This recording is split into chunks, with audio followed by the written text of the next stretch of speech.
Hi, I'm Rich with Inside HPC. We're here at SC17 in Denver, Colorado. And today we're at the PGI booth on the show floor. And I'm here with Sunita and Stan. Welcome to Denver, guys. But let's start at the beginning, Sunita. Who is OpenACC.org? Wonderful question.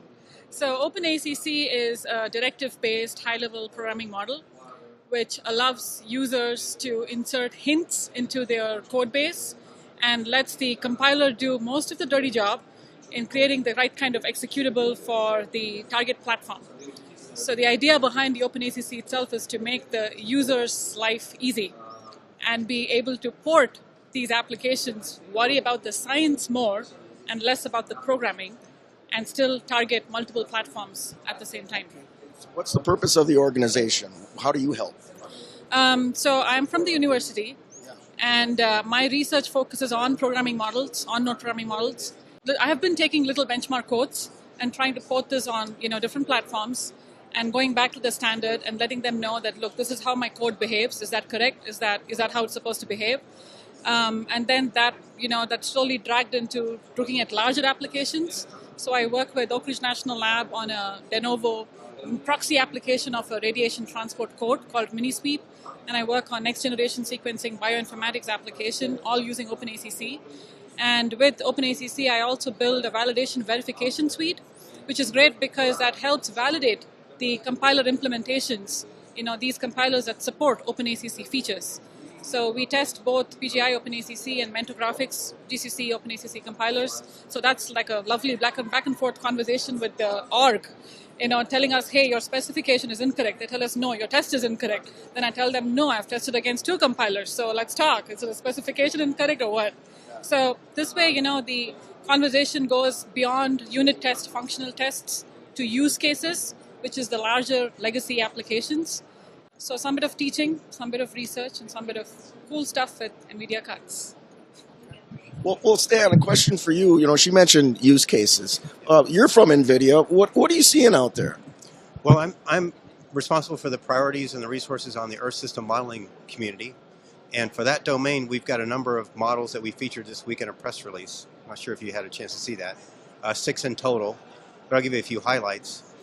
We're seeing organizations like NCAR, NOAA, Consortium in Germany, one in Japan, all migrating to the OpenACC model, principally for a few reasons. One is that community of scientists work on these models, need to be able to share ideas and share code. They're all looking for performance portability. OpenACC is a method to achieve that. And these aren't models that have a lot of hotspots, so applying CUDA to a few kernels just doesn't make practical sense in a lot of cases. But we are seeing a mix of approaches. So some will use libraries that exist. Some may be able to have an opportunity for CUDA for small parts of code that wouldn't be shared with the community. But largely OpenACC helps them achieve those objectives. I want to double click on that a little bit, Sunita. This idea of directives. What is a directive and why would I want to use it? Great question. So if you want to take a scientific code, right? And for example, one of the scientific codes that we are working on with Oak Ridge is determining the flow of neutrons in a nuclear reactor. By understanding the flow, we are able to determine and build the shield around the nuclear reactor. So the shield has to be good enough because otherwise it can be hazardous to engineers working around it, right? So when we started working on the code, it was a great piece of CUDA code. It was all mangled and beautifully structured. It was great. So we took a look at it and we went back to Oak Ridge and we were like, what code is it, right? So they started explaining the science to us. So we were like, okay, so that algorithm is very interesting, right? And I want to work on the algorithm. I don't want to work on the low-level programming code.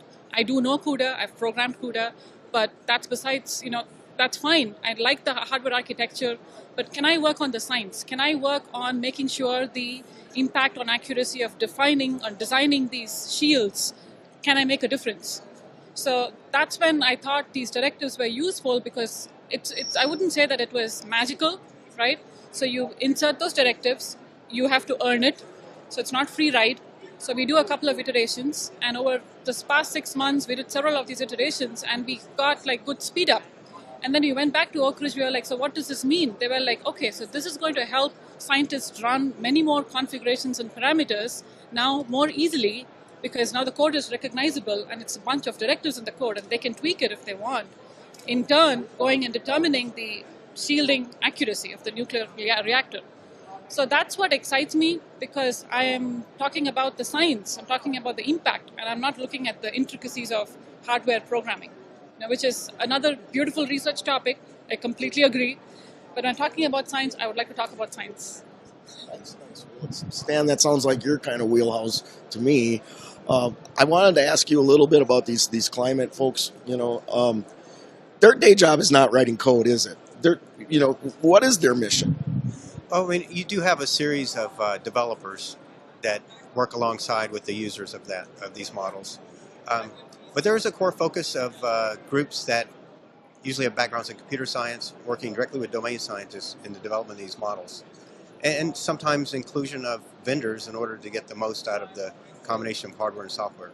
So I'll give you a couple of examples. The first was Impasse, the model for prediction across scales that we featured in the press release. That's developed by NCAR and a community of other scientists. There we partnered with NCAR and PGI, NVIDIA, and University of Wyoming to demonstrate how we could get performance out of the Impasse model applying the OpenACC directives approach. And we were able to achieve, as you'll see in the press release, some nearly 3 times speed up over a single node CPU-based system for the single P100 that we tested. So what this is going to allow them to do then is start to reach these much higher resolutions in their climate and weather simulations in ways that they can start to solve the problems that aren't quite practical today, such as resolving clouds and understanding precipitation better, which gives us far more accuracy in the model overall. I remember hearing this story when I was at a Swiss conference. They said, the current model doesn't allow for clouds. It assumes it's a sunny day or whatever. And as we know, and clouds move around. So they affect radiation properties and other things that are really difficult to model for accuracy.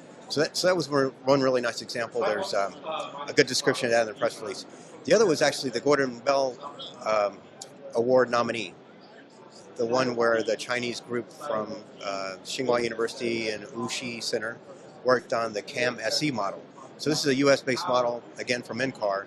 They took the open source, applied OpenACC directives, but this time targeting the Sunway platform. And they're showing some results of 3 simulated days per year, years per day, again featured in the press release, that's gotten them to that level where they're considered for Gordon Bell based on that achievement. So really pleased with that also. I think their measured performance was 45 petaflops or something in that range.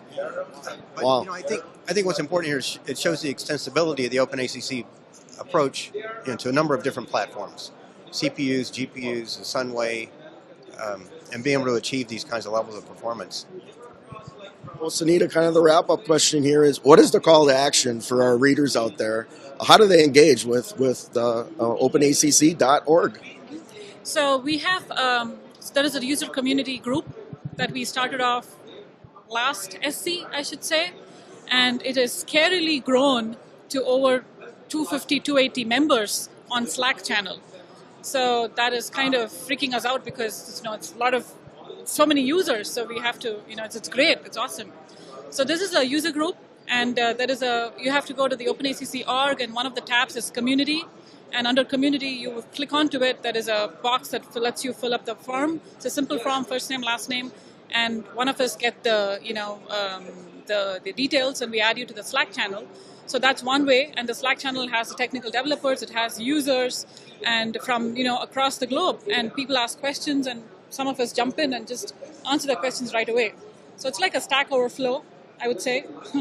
And OpenACC also conducts these online courses. They just wrapped around with 3 online courses. So that's the education component, and they had over 800 people attend, if I'm right. And there are my students were TAs. So San Hu Lee and Eric Wright, they were TAs. So, there are many ways to engage. So it's a question of going to the org, letting us know you're interested, and we'll be all over you. I'd like to add the hackathons as well. Right, thank you. Many of these models actually launched their OpenACC work in these hackathons that are featured. Sunita helped to drive one of those. Okay, Sunita, I know you've been involved with these hackathon events before. When is the next one? The next one is in June at NOAA 2018. We are still, we have several others requesting hackathons. We have over 13 teams. So we need to strategize and plan and scale in 2018 and beyond. So it's great that we started off with 4 and 5 per year, and now we have so many requests. And I had Princeton folks come over the other day and say, "Hey, we want to do one at Princeton." Those kind of requests. And these hackathons have helped port over 85 applications to Titan and CSCS and Jülich Supercomputing Center. So it's evolving. It's evolving really rapidly, and it's great. Hey, you guys, thanks for sharing this with us, and I hope you have a great show here in Denver. Thanks, Rich. Thanks for the Thank you. opportunity. Thank you very much.